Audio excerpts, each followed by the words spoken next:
tu kidogo mambo ambayo Mungu anayafanya katikati yetu. Amen. All right. Karibu. Bwana Yesu asifiwe. Bwana Yesu asifiwe sana.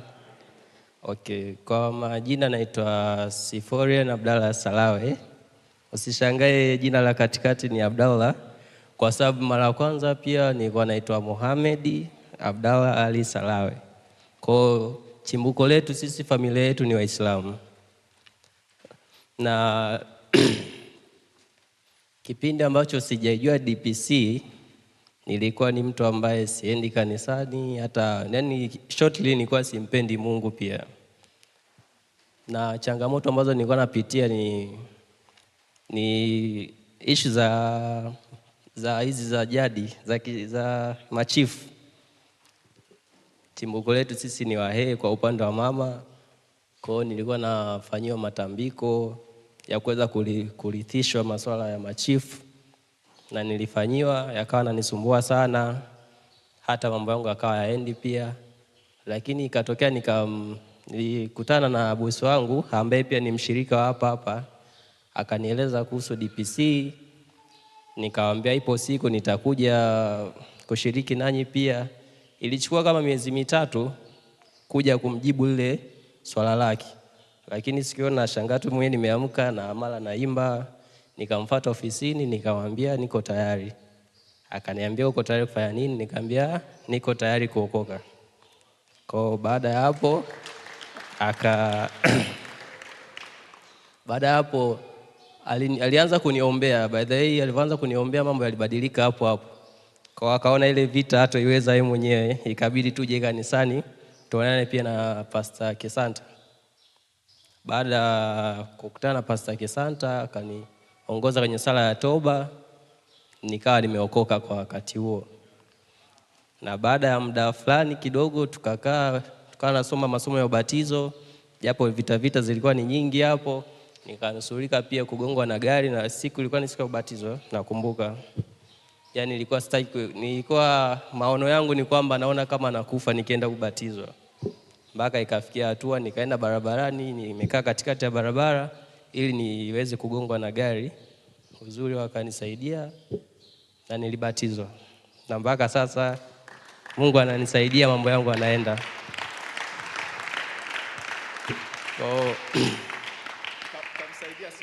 Ila na washauri pia kwa wageni walikuwa ambao si wana DPC, mjue tu kwamba Mungu anatenda. Na karibisha. Siforian, ulikuwa unaona nini siku ya ubatizo? Kitu gani ulikuwa unakiona kilichokuwa kinakufanya ukatae kubatizo? Okay. Sababu special that day, yeah? Siku ambayo niliamka kabisa, yani ndoto kabisa, ninaona kwamba nikitumbukizwa kwenye maji, ninaona kabisa mtu ananitumbukiza na nikaba ananitumbukiza kwenye maji, na nimepoteza maisha kabisa. Kwa hiyo nikagoma kabisa kuja kanisani. Nikampigia Elder Mary, nikamwambia sitoweza kuja kanisani. Akasema jikaze hivyo hivyo. Nikaja, lakini nikifika hapa naanza kulia, yani hali yangu haiko sawa kabisa. Wakaniombea mara ya kwanza, bado hali yangu haikuwa vizuri. Nikatoka nje mara ya kwanza. Nikawa sauti ambazo zilikuwa zinaniambia kwamba usibatizwe. Ila baada hapo nikabatizwa. Mungu akubariki Siforian. God bless you. Tumpigie Bwana makofi mengi sana. Siforian amekatisha ushuhuda wake. Lakini ngoja tu niseme, kwa sababu siku ya mwisho ya ubatizo tulikuwa na mtumishi wa Mungu Bienfait na Jibusi. So siku hiyo Siforian alichokuwa nakiona kwenye macho yake ni kwamba akibatizwa anakufa maji, na alikuwa anajaribu kutafuta njia yoyote ile ya kukwepa asibatizwe. Sio yeye sasa, mapepo yalikuwa yanamsukuma. So tuliomba mara ya kwanza. Mara ya pili Siforian akatoka, anavyosema anaenda kusimama mbele katikati ya barabara. Actually alikuwa anataka kujitupa agongwe na gari. Sasa sio yeye, ni nini? Ni mapepo. Kitu kimoja ambacho Roho Mtakatifu alinionyesha, unajua ubatizo ni kifo. Unaelewa? Ubatizo ni kifo. Kwa maana sisi tulioifia dhambi, haleluya, sisi tunaobatizwa tumeifia nini? Ili tufufuliwe kwenye upya wa uzima. Bwana Yesu asifiwe. So siku hiyo tulikaa na Siforian, nikaanza kumfundisha na nikamwambia kili neno, soma mwenyewe.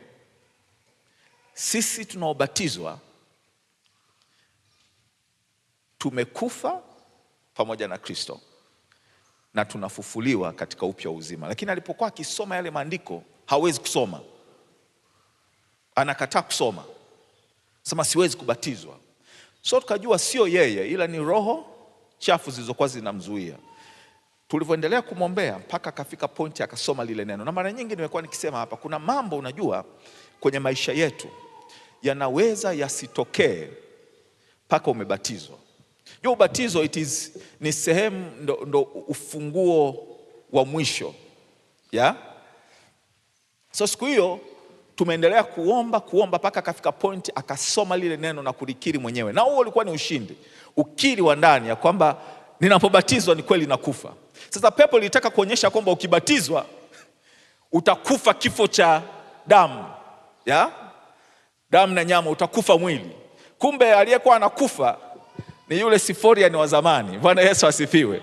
Na anafufuliwa Siforian mpya. Bwana asifiwe.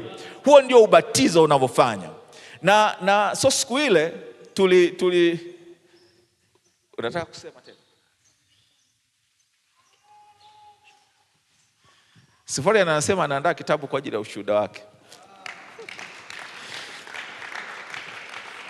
Kwa hiyo siku ile wale waliokuwa ndani kanisani ilikuwa ni seminar ya Pentecost, yes. Wako ndani wako ndani, nyewe mnafurahia.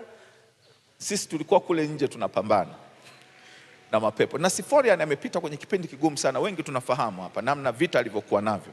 Lakini ukimtazama Siforian wa sasa hivi sio Siforian wa zamani.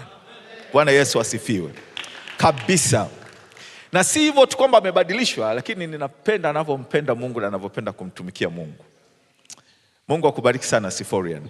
So this are kind of the testimonies.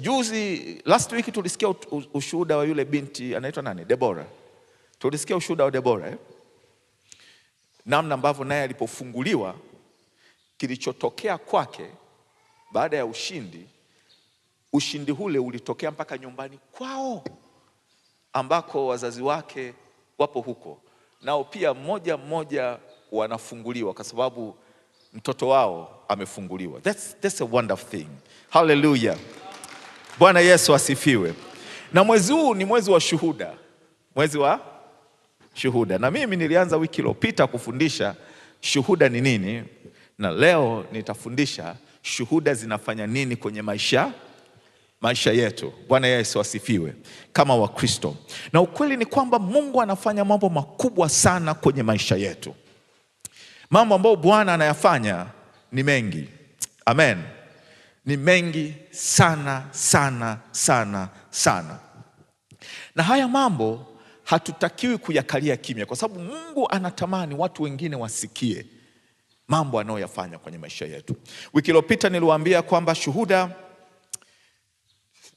ni kusema kazi ambazo Mungu anazifanya, mambo ya ajabu ambayo Mungu anayafanya. Shuhuda ni kutangaza mambo ambayo Mungu anayafanya.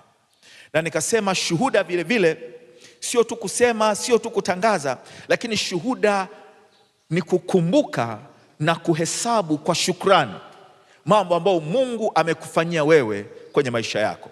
Unayakumbuka na unayahesabu yale ambayo Bwana amekufanyia kwenye maisha yako. Bwana Yesu asifiwe. Na nilisema shuhuda ni kutoa mifano, ni mifano iliyo hai. Mifano iliyo hai ya matendo ya Mungu, kazi za Mungu zinazotokea kwenye maisha yetu. Mifano iliyo hai ya kazi za nani? Kazi za Mungu kwenye maisha yetu. Haleluya. Ukimwona Siforian leo kwa mfano, ni ushuhuda unaoishi, si ndio Kwa sababu ni mfano halisi. Ushuhuda nilisema ni kutangaza ya kwamba umekombolewa. Unatangaza ya kwamba mimi nimekombolewa, mimi nimeokoka. Shuhuda ni kutangaza wokovu kwenye maisha yako, wokovu kwenye maisha yako. Shuhuda ni kumshuhudia Mungu, ni kumsema Mungu unayemjua wewe binafsi. Kuna Mungu anajulikana na watu wengi, amen, lakini kwako wewe Mungu ni nani? Kwako wewe Mungu amefanya nini? Mungu unayemjua wewe binafsi unamsema kwa shuhuda za mambo aliyokufanyia wewe mwenyewe. Bwana Yesu asifiwe. Na ndio sababu shauku yangu kabisa ya kwamba kila mmoja awe na ushuhuda kwenye maisha yake, kwa sababu ni mpaka umepata experience ya Mungu kwenye maisha yako mwenyewe unaweza ukawa na ushuhuda. Sasa leo nitaeleza tu shuhuda zinafanya nini kwenye maisha yetu, nini ambacho shuhuda zinasaidia kwenye maisha yetu. Bwana Yesu asifiwe. Na neno letu kuu ni kitabu cha Zaburi sura ya 26, na tulisoma kuanzia mstari wa 7 mpaka mstari wa 9, na unaweza kuanzia kusoma mstari wa 5 mpaka mstari wa 9.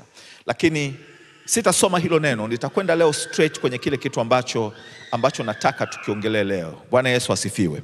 Shuhuda zinafanya nini kwenye maisha yetu? Kitu cha kwanza kabisa, shuhuda ni tendo la ibada. Niligusia kidogo nilipokuwa ninafundisha wiki iliyopita, lakini nataka niweke mkazo hapo. Unapomshuhudia Mungu na unaposema matendo makubwa ya Mungu aliyofanya, kazi aliyotenda kwenye maisha yako, hilo ni tendo la ibada. Bwana Yesu asifiwe. Kwenye Zaburi sura ya 139, Zaburi sura ya 139,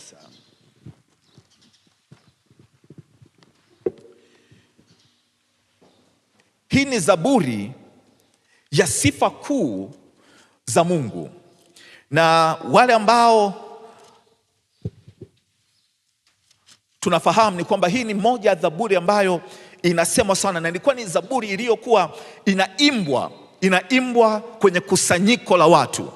Watu wanapokusanyika kuomba, watu wanapokusanyika kumwabudu Mungu. Kulikuwa kuna mambo matatu katika nyakati za zamani ambazo watu walipokuwa wakikusanyika kwenye ibada yoyote wanafanya. Jambo la kwanza, watu walikuwa wanakusanyika na dhabihu walizokuwa nazo. Wanakwenda na dhabihu mbele za Mungu na wanatoa dhabihu zao, sadaka. Hizi leo tunasema ni sadaka. Lakini kitu cha pili, ilikuwa inasoma sheria ya Mungu. Anasimama mtu, anasoma, kuhani anasoma ile sheria ya Mungu na anaifafanua, watu wanasikiliza.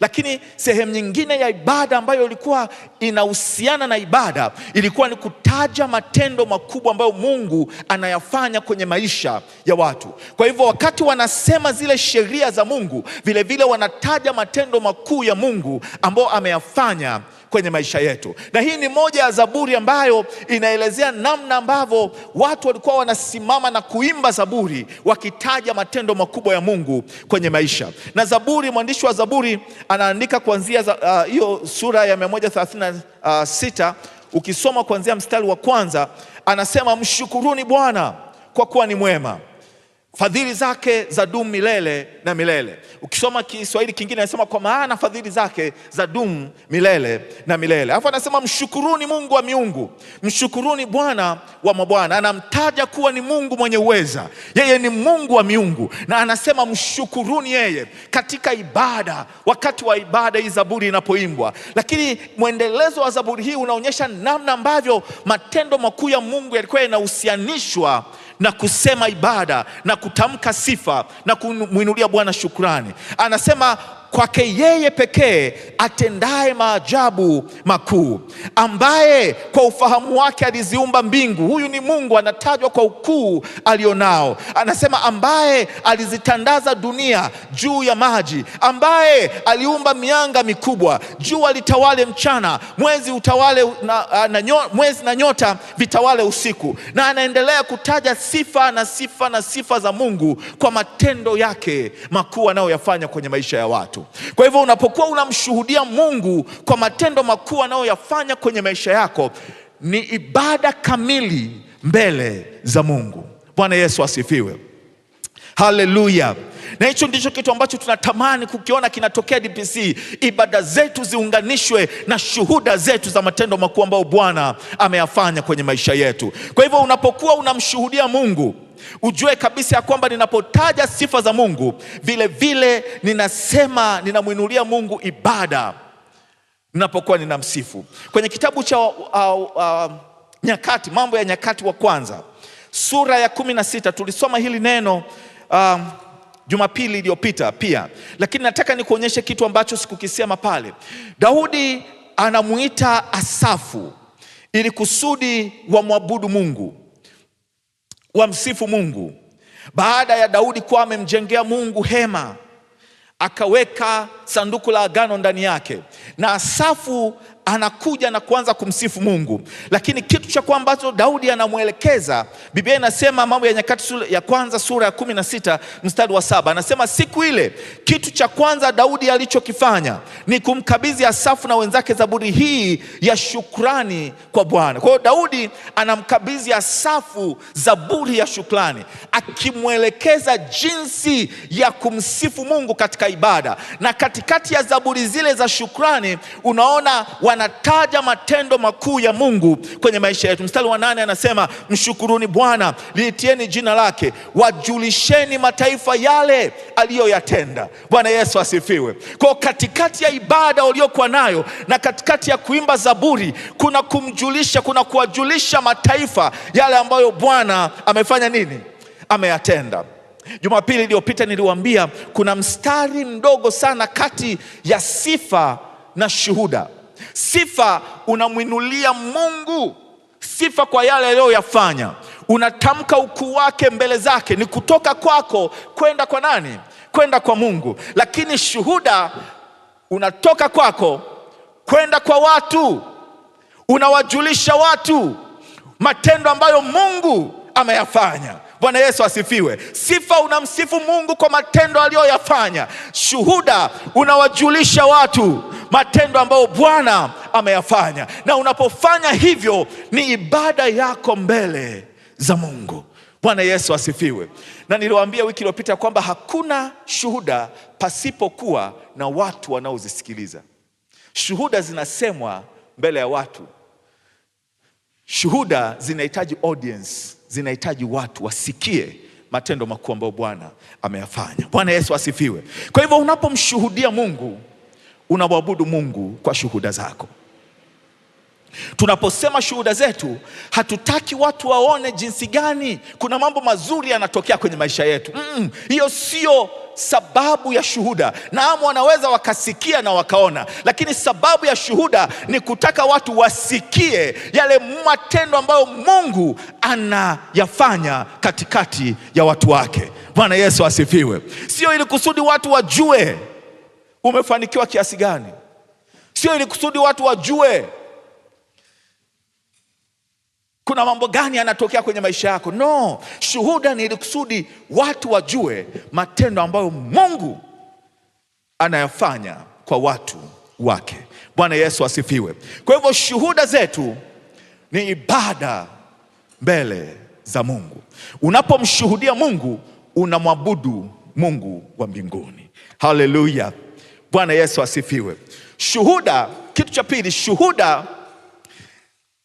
shuhuda zinarithisha imani kwa vizazi vyetu. Shuhuda hurithisha imani kwa vizazi vinavyofuata mbele yetu. Watumishi wa Mungu, ninajua sana wale ambao wana watoto hapa, wale wengine ambao wanatarajia kupata watoto hivi karibuni, wengine hawajaoa na kuolewa, lakini nao wanatarajia siku wakioa na kuolewa. Na sisi wachungaji tunawaombea muoe na muolewe, na Mungu awajalie mpate watoto. Lakini shuhuda zinasaidia sana kuwafanya vizazi vyetu viweze kumwamini Mungu tunayemwamini. Wanadamu siku zote, na sisi kama wazazi, mara nyingi tunaweza tukawaambia watoto twende kanisani. Mimi nyumbani kwangu nilikuwa ninawaambia watu, mimi nikitoka nyumbani kwenda kanisani, kila mtu anaenda kanisani, hakuna anayebaki. Lakini watoto ni watoto tu. Unamwambia tumwabudu Mungu ambaye mimi namwabudu, tumwamini huyu Mungu ambaye mimi namwabudu. Watoto wanaweza kukuuliza kwa nini? Kwa nini baba tumwamini Mungu unayemwamini wewe? Na watoto wetu siku hizi wana search internet, wanaona mambo mengi yanayotokea, mafundisho ya kila namna, na wanajifunza. Na miongoni mwa mafundisho wanaokutana nayo huko kwenye mtandao ni yale yanayosema ya kwamba Yesu sio Mungu, au sio lazima umwabudu Mungu. Mafundisho yanayokana Mungu ambaye sisi tunamwabudu. Na siku moja, na haya mambo niliwaambia Jumapili iliyopita pia, kwamba kuna mambo mengine yanaongelewa yanaweza yakakupa mashaka, hata we mwenyewe ukapata mashaka. Hivi kweli hiki kinatokea? Kitu pekee ambacho mimi binafsi huwa kinanipa ujasiri ni kwa sababu nimemexperience Mungu. Bwana Yesu asifiwe. Na mimi huwa ninasikia hoja na mijadala mingi ya kwamba labda Yesu sio Bwana, labda Yesu sio Mungu, labda Yesu ni mkuu tu, ni mwanadamu mkuu aliyetembea akapita nyakati zile, labda Yesu hana nguvu ambazo zipo leo. Hiyo mijadala tunaisikia na mimi huwa ninaisikia, lakini kitu ambacho kinanifanya pekee mjadala wa jinsi hiyo usiwe na nafasi kwenye maisha yangu, ninazo shuhuda, watumishi wa Mungu. Bwana Yesu asifiwe.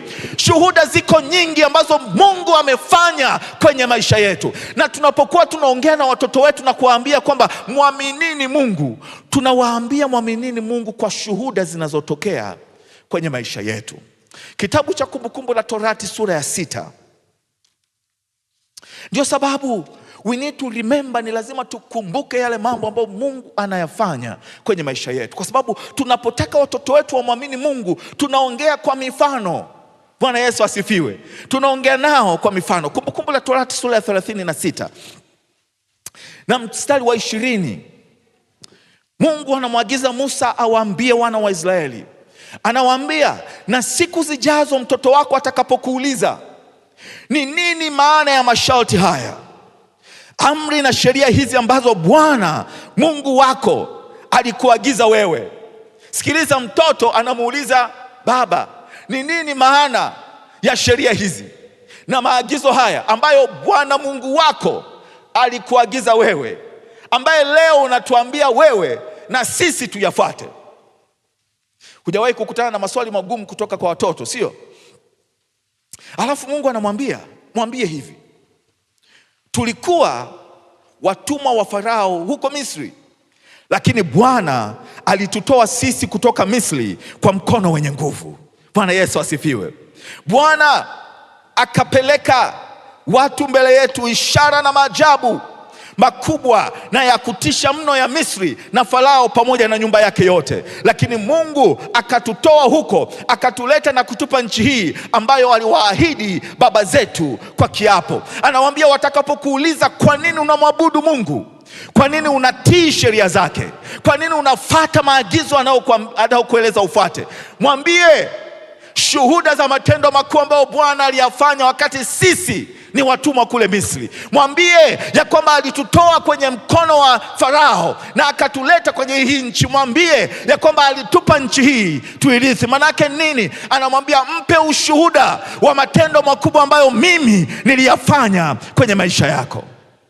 Bwana Yesu asifiwe. Hakuna kitu kinarithisha imani kwa watoto wetu kwa nguvu ikiwa tunamuonyesha Mungu, sio tu kumwongelea, lakini tunamuonyesha kwa mfano, kwa shuhuda kwenye maisha yetu. Nikupe mfano huu ambao nimewapa na asubuhi. Mimi nina mtoto wangu, nina binti ambaye amemaliza form 4 mwaka jana. Na sisi nyumbani kwetu tuna tabia moja, tuna utamaduni. Nyumbani kwangu utamaduni tulionao, kila mwaka unapofika mwisho wa mwaka, siku ile ya tarehe 31 tunakuwa na ibada. Tunakaa, tunaupitia mwaka mzima mambo ambayo Mungu ameyafanya kwenye maisha yetu. Moja baada ya nyingine tunataja, na kila mmoja anashuhudia, kila mmoja anasema lile ambalo anaona Mungu amelifanya kwenye maisha yake. Lakini pia baada ya hapo tunasema, kila mmoja aseme anataka Mungu amfanyie nini katika mwaka unaofuata. Na kila mmoja anasema nataka mwakani hiki na hiki na hiki kitokee.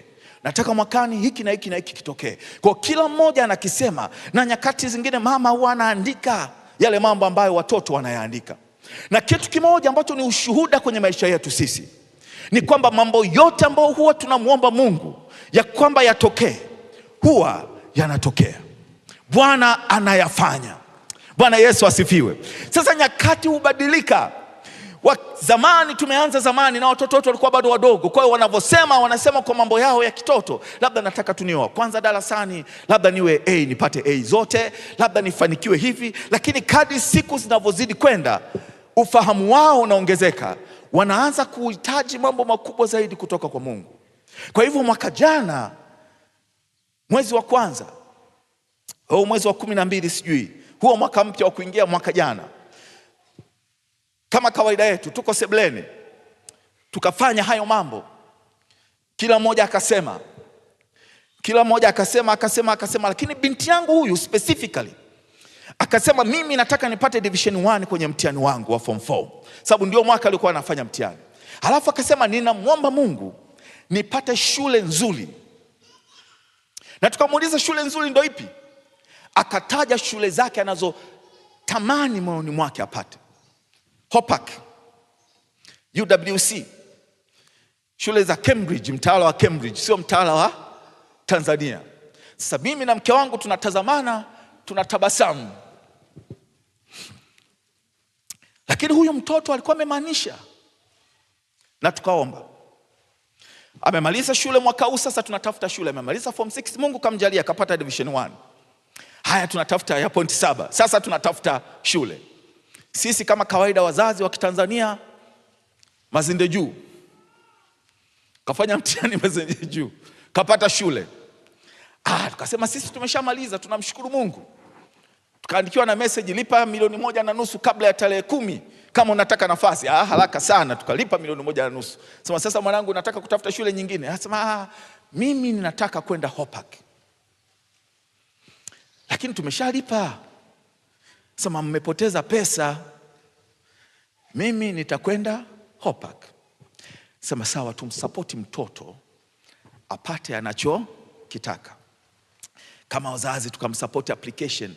Sasa application ya UWC aka-apply siku moja kabla ya deadline, wala hata hakuwa anajali.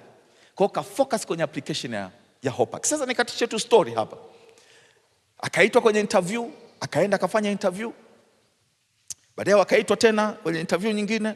Baadaye tunaandikiwa email ya kwamba mtoto hajapata shule. We are so sorry. Sasa sisi tukajua ameshapata Mazinde. Tunamshukuru Mungu. Mtoto amemaanisha anataka kwenda Hopak. Na alivyokuwa too persistent, nikasema let me try, ngoja nijaribu kuuliza kama labda kuna second chance. Taarifa tulizopewa ni kwamba kupata Hopak sio rahisi. Sasa na wengine wanajua haiwezekani. Nikaandika email shuleni, nitalipia ada yote, wala hamna shida. Kimya, sikujibiwa. Siku moja naongea na mtu, tunaongea tu na mke wangu na nini, sema mtoto vipi? Hivi na hivi na hivi, anaenda Mazinde. Hivi Hopak kupata. Asema poleni sana. Niliandika email na nini, lakini hawajatujibu kwa sababu tunasema mnataka kulipia. Hiyo ni rahisi sana. Hebu ngoja. Kachukua simu, kaandika email, kaituma, akatukopi. Tukapata email inayofuata. Tumereview matokeo ya mtoto, tumeona ana qualify kupata Hopak. Sasa nikamuuliza mtoto, wewe ulijuaje utaenda Hopak? Ulikuwa upate mashaka? Mtoto alinijibu hivi, I know there is God. I knew. Yeye alisema tu kwamba yes, but I knew there is God. Bwana Yesu asifiwe. Nilikuwa ninajua kuna nani. Now listen. Unaweza ukasema tu hii ni imani alionayo mtoto, lakini hapana. Ni matokeo ya shuhuda nyingi alizoziona ambazo Mungu amekuwa akifanya kazi kwenye maisha yetu siku zote. Bwana Yesu asifiwe. Kila siku amekuwa akiona kwamba kila tunachoomba Mungu anamfanyia, Mungu anatufanyia. And we remind ourselves of what God is doing in our lives. Tunajikumbusha yale mambo ambayo Mungu anayafanya kwenye maisha yetu. Ilipofika wakati anahitaji kuamini, Bwana Yesu asifiwe, alibeba ile imani kwa sababu anazo shuhuda za mambo ambayo Bwana amekuwa akiyafanya kwenye maisha yetu. Bwana Yesu asifiwe. Ukitaka kuvusha imani yako kwenda kwa mtoto wako, mvushe kwa kutumia shuhuda ambazo Mungu amezifanya kwenye maisha yako. Bwana Yesu asifiwe. Haleluya. Mungu anamwambia Musa, watakapokuuliza kwa nini unampenda Mungu, kwa nini umezishika amri za Mungu, kwa nini unamwabudu Mungu unayemwabudu, mwambie, mpe ushuhuda wa matendo ambayo mimi nimeyafanya kwenye maisha yenu. Mwambie Bwana alitutoa wakati sisi ni watumwa. Mwambie Bwana alituvusha akatupigania vita. Mwambie, mweleze namna ambavyo Bwana alileta maji kutoka kwenye jiwe. Mweleze namna ambavyo Bwana alitusaidia tulipoumwa na nyoka, alimuinua nyoka wa shaba, na kila tulipomtazama yule nyoka wa shaba, kila mmoja aliyegongwa na nyoka alipona. Mweleze shuhuda za matendo ambayo Bwana ameyafanya. Bwana Yesu asifiwe. Usimlazimishe tu mtoto kumfuata Mungu, mwambie anamfuata Mungu wa namna gani. Haleluya. Bwana Yesu asifiwe. Bwana Yesu asifiwe. Now when it comes to our children, napokuja kwenye habari ya watoto, mimi wanasema, nilikutana na mtu mmoja siku moja akawa anaongea, anasema, unajua watoto siku hizi wanakuwa, na akikua anachagua njia yake mwenyewe. Inaweza kuonekana ni kitu kizuri kwa sayansi ya kisasa, lakini mimi nasema inapokuja kwenye swala la imani, hakuna njia nyingine, iko njia moja. Bwana Yesu asifiwe. Hakuna uchaguzi mwingine ambao mtoto anatakiwa kufanya. Kuna uchaguzi mmoja, iwe jua iwe mvua, ni lazima amjue Mungu ninaye mwabudu. Bwana Yesu asifiwe. Na ninamwonyesha kwa shuhuda za matendo ambayo Bwana anayafanya. Haleluya. Sasa najua wazazi wa kuna namna watu tunajificha wenyewe chumbani, tunamuomba Mungu, tunamtafuta Mungu, halafu watoto wako kule sebuleni wakitaka kuja, unawaambia, mnanisumbua mimi, naomba siingie chumbani. Mimi wakati watoto wangu ni wadogo, nilikuwa nikiingia chumbani nilikuwa sifungi mlango. Nikienda kuomba, naenda kuomba, napiga magoti naomba. Watoto wataingia chumbani, na wasikia wakati namwomba Mungu wameingia chumbani, wanazunguka mle, wakati mwingine wanakaa pembeni wanasikiliza, mimi naendelea kuomba, I don't care. Lakini ninachotaka ni nini? Waone ya kwamba mimi ni baba yao na maisha yangu ni maombi. Bwana Yesu asifiwe. Siwafungii wasiingie chumbani, no, wanakuja. Ninaposoma neno, wakitaka kuingia chumbani wanakuja. Waone maisha ya baba yao ni maombi. Watumishi wa Mungu, Bwana Yesu asifiwe. Na Mungu anapotenda mambo kwenye maisha yetu, namwambia ni kwa sababu tunaomba. Haleluya. Bwana Yesu asifiwe. Tunapotaka kurisisha imani kwa vizazi vyetu, shuhuda zinarithisha imani kwenye vizazi vinavyokuja. Bwana Yesu asifiwe. Haleluya, haleluya. Shuhuda namba 3, shuhuda zinaleta ushindi wa kiroho. Katika kitabu cha Ufunuo sura ya 12, unaweza kusoma hii habari kuanzia mstari wa 7 mpaka mstari wa 12, lakini kwa sababu ya muda nitasoma kuanzia mstari wa 10 hapa. Biblia inasema,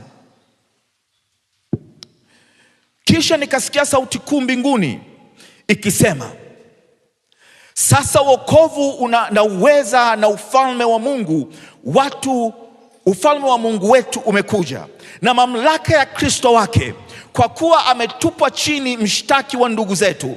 anayewashitaki mbele za Mungu usiku na mchana, nao wakamshinda katika ulimwengu wa roho. Wakati vita vinatokea, kuanzia mstari wa 7 mpaka wa 10, wa 9 wanaeleza kwamba vikatokea vita mbinguni, malaika Gabrieli akapigana na joka, na yule joka akashindwa. Alafu anasema sababu ya ushindi wao, nao wakamshinda kwa damu ya mwanakondoo. Namba 1. Namba 2, kwa neno la ushuhuda wao. Na namba 3, wao hawakuyapenda maisha yao hata kuwa tayari kufa kwa sababu ya Mungu wao. Bwana Yesu asifiwe. Mambo haya matatu, damu ya mwanakondoo, ushuhuda, neno la ushuhuda wao, pamoja na kukataa kuyapenda maisha yao.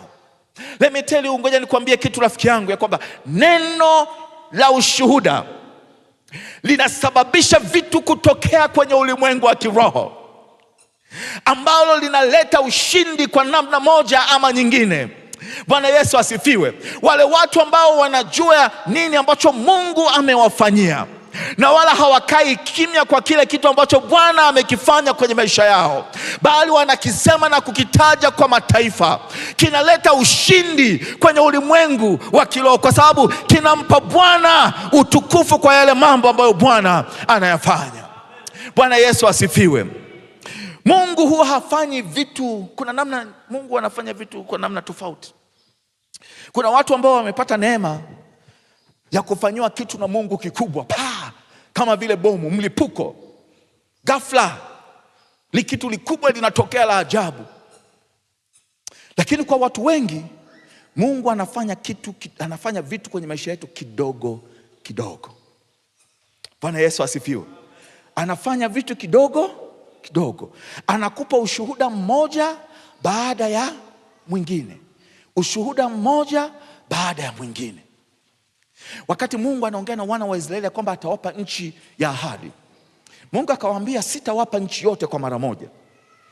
Sema ili kusudi wanyama wa nyikani, nchi isije ikabaki wazi na wanyama wa nyikani wakaja wakaikalia, bali nitawaondoa maadui zenu kidogo kidogo. Na ndivyo ambavyo Mungu anafanya kwenye maisha yetu, anawaondoa maadui zetu kidogo kidogo. Bwana Yesu asifiwe. Sasa kuna baadhi ya vitu ambavyo Mungu anavifanya na kwetu vinaonekana ni vidogo sana, lakini kumbe ndivyo Mungu anavyoitengeneza picha kubwa kwenye maisha yetu. Wangapi wanajua puzzle, zile picha zile puzzle? Wangapi wanazijua? Picha inakuwa ni picha moja lakini ina vipande vidogo vingi, sio Halafu unaanza sasa. Zamani sisi tulikuwa tunasema kucheza, kwa sababu it was a recreation. Unapanga ile picha, sio unachukua kipande kadogo unakapanga, lakini kadri unavyokapanga kale kapicha kipande kadogo, ndivyo kanavyozidi kutengeneza ile picha kubwa, si ndio Na ndivyo Mungu wakati mwingine anafanya kazi kwenye maisha yetu. Huioni picha yote kwa mara moja, lakini Mungu anafanya kidogo kidogo. Kadri anavyokutendea kitu kimoja leo, ndivyo anavyojenga picha kubwa kwenye maisha yako. Kwa hiyo wewe unaweza ukaona kidogo tu, hiki ni kidogo, lakini mbona mimi Mungu nilimuomba kikubwa.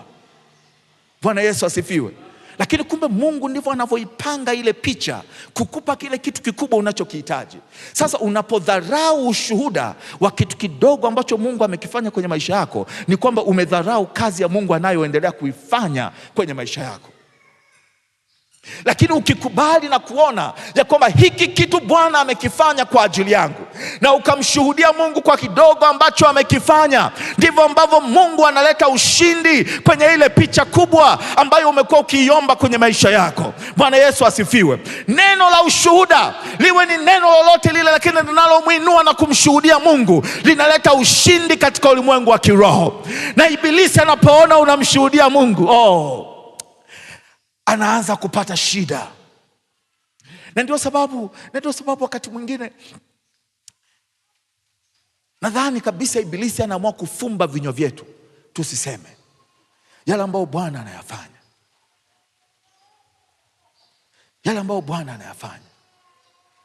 Lakini ushuhuda unaleta ushindi kwenye maisha ya kiroho. Bwana Yesu asifiwe. Haleluya. Jambo la 4 la tano, shuhuda zinaleta kujengwa kwa imani kwenye maisha yetu. Bwana Yesu asifiwe. Haleluya. Shuhuda zinaimarisha, zinasababisha kuimarishwa kwa imani za watu wengine. Neno la Mungu linatufundisha ya kwamba imani huja kwa kusikia, na kusikia neno la nani? Neno la Kristo. Vile vile hofu inakuja kwa kusikia mashaka ambayo tunapeana. Kuna wakati mwingine ambako huwa tunaanza kuelezana hadithi za kuogopesha na zinaondoa imani kwenye maisha yetu. Lakini tunapopiana hadithi za kumcha Mungu na kumfurahia Mungu, ndivyo ambavyo tunajengana katika imani. Kwenye kitabu cha Waamuzi sura ya 6, kuna hadithi pale ya mtu mmoja, sura ya 8. Kuna hadithi ya mtu mmoja ya Gideoni. Na hii hadithi inaanza kuanzia sura ya 6, sura ya 7 na sura ya 8. Hadithi ya Gideoni. Na Mungu anaongea na Gideoni, anamwambia nenda kawaokoa Waisraeli. Gideoni anamwambia, kama kweli wewe ni Mungu wetu, kwa nini umetuacha tuingie kwenye mambo makubwa ya jinsi hii? Tuingie kwenye uadui na vita dhidi ya Wamidiani. Halafu Mungu anamwambia Gideoni, mimi nimekutuma wewe, nenda kwa uwezo wako huu ukawaokoe Israeli. Gideoni anamwambia, hivi unanijua mimi? Mimi ndio mdogo kwenye nyumba yetu. Halafu sio tu mdogo kwenye nyumba yetu, lakini mimi natoka kwenye kabila dogo zaidi Israeli, kabila la Benjamin, kabila kadogo kabisa. Halafu anasema baba yangu, familia ya baba yangu ndio ukoo mdogo kabisa. Sasa sikiliza, mtu mdogo wa mwisho ametoka kwenye familia duni iliyotoka kwenye ukoo mdogo kwenye kakabila kadogo yaani mdogo wa wadogo wa wadogo wa wadogo, lakini ndo Mungu amemchagua. Lakini Gideoni anajitazama yeye mwenyewe. Sasa Mungu alivyoona Gideoni ana mashaka, akamwambia Gideoni, kama unaogopa, na ndio neno ambalo Mungu alilitumia, ikiwa unaogopa, nenda kwenye kambi ya Wamidiani, nawe utasikia wanachokisema. Mungu akamwongoza straight kwenda kwenye hema ambako watu wawili walikuwa wanasimuliana hadithi. Kajipenyeza, kaingia kwenye kambi ya Wamidiani, kafika kwenye ile hema, akasikia ndani ya ile hema watu wanasimuliana. Anasema, leo nimeota. Ndio, tuambie ndoto yako. Nimeota mkate wa shayiri ukaja ukaipiga kambi ya Wamidiani na ile kambi ikaanguka chini. Yule bwana akamwambia, umeota hivyo? Akasema, bila shaka huu ni upanga wa Gideoni. Bwana Yesu asifiwe. Gideoni akasikia lile neno ambalo watu wanasimuliana, nimeona mkate wa shayiri ukija na kuipiga kambi ya Wamidiani na ule mkate wa shayiri ukaangusha hema chini. Akamwambia, huu ni upanga wa Gideoni. Bila shaka huu ni upanga wa Gideoni. Biblia inasema Gideoni aliposikia, akaimarishwa katika imani yake, akatiwa nguvu, akaenda akakusanya jeshi la Waisraeli, wakaenda kupigana. Kwa sababu gani? Kwa sababu amesikia shuhuda ya ndoto iliyokuwa ikitolewa tena kwa adui zake. Bwana Yesu asifiwe. Vipi tunaposikia shuhuda za mambo ambayo Bwana anayafanya kwa watu miongoni mwetu? Shuhuda hizi zinaimarisha imani yetu kuendelea kumtafuta Mungu, kuendelea kumwomba Mungu, kuendelea kumwabudu Mungu, kwa sababu Bwana anafanya kwenye maisha yetu. Bwana Yesu asifiwe. Unaweza ukawa sio mhubiri, lakini Mungu amekupa ushuhuda. Usikae kimya. Bwana Yesu asifiwe. Kwa sababu mmoja atakaposikia ushuhuda wako, imani yake itaimarishwa na yeye atakuwa mtu shujaa.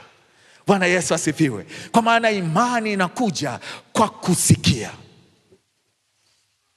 Watu wengi wanasema kwamba watu wengi ni rahisi sana kusimuliana habari za mambo mabaya kuliko mambo mazuri. Na inawezekana kwa sababu wapendwa, tunapokuja sema niombe mtu wa Mungu, niombe pastor, niombe. Tunaomba. Mungu akifanya hauji, haurejeshi habari Bwana Yesu asifiwe. Oh, Mungu atusaidie sana. Kwenye kitabu cha Luka sura ya 17 kuna habari ya wakoma 10. Amen. Luka sura ya ngapi? Ya 17.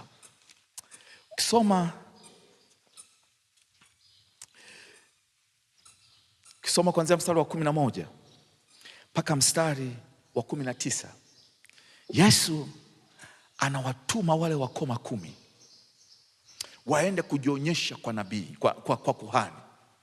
Sasa unaelewa, mara zote Yesu alipowaponya wakoma aliwapa maagizo ya kwenda kujionyesha kwa makuhani, kwa sababu ukoma ulikuwa ni ugonjwa ambao ulikuwa unamfanya mtu kuwa najisi, na unapokuwa najisi ni mtu mmoja tu alikuwa anaweza akatangaza kama wewe umepona ukoma, alikuwa ni kuhani.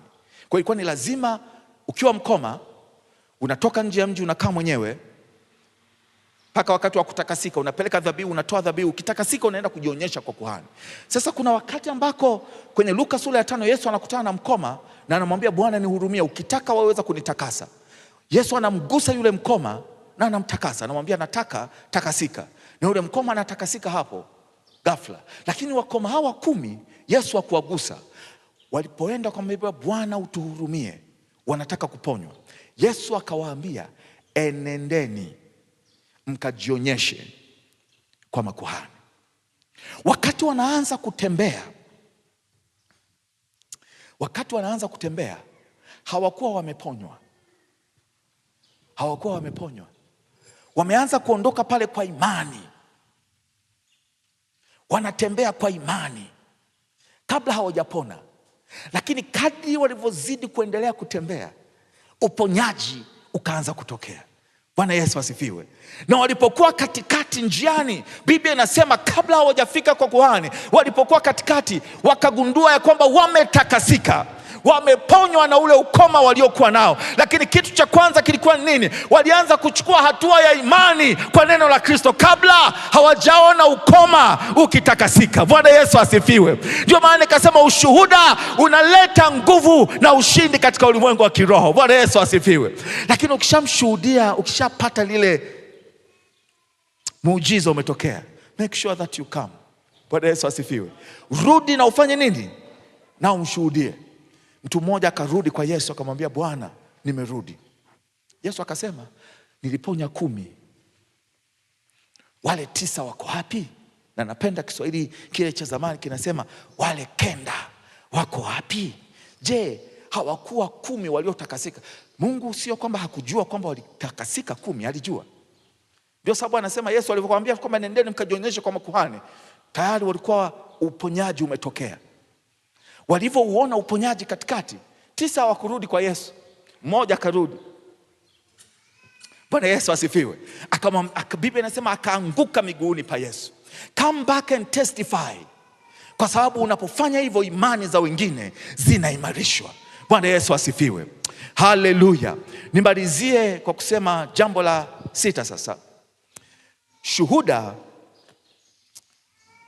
Shuhuda zinafanya watu kuielewa injili kwa wazi. Haleluya. Zinafanya injili ieleweke kwa wazi. Tunaposema shuhuda, tunamaanisha mifano ya yale Mungu aliyoyafanya kwenye maisha yetu. Tunapomwongelea Mungu kwamba ni Mungu mwenye nguvu na ni Mungu mwenye uweza, mtu mwenye ushuhuda anafanya ile injili ieleweke, kwa sababu anaona kwa mifano. Watu wengine wanaona kwa mifano kwamba Mungu kweli anafanya. Bwana Yesu asifiwe. Na kwenye kitabu cha Yohana sura ya 4 tulisoma hii habari ya mama Msamaria. Wiki iliyopita nilikwambia kwamba alimshuhudia Yesu kwa kile alichokuwa nacho. Lakini nataka nikuonyeshe tu kitu cha ajabu hapa kuanzia mstari wa 39. Huyu mama Msamaria alivyokwenda kwa Wasamaria kwenye mji wa Samaria, akawaambia, njoni mmuone mtu aliyeniambia mambo yote niliyoyafanya.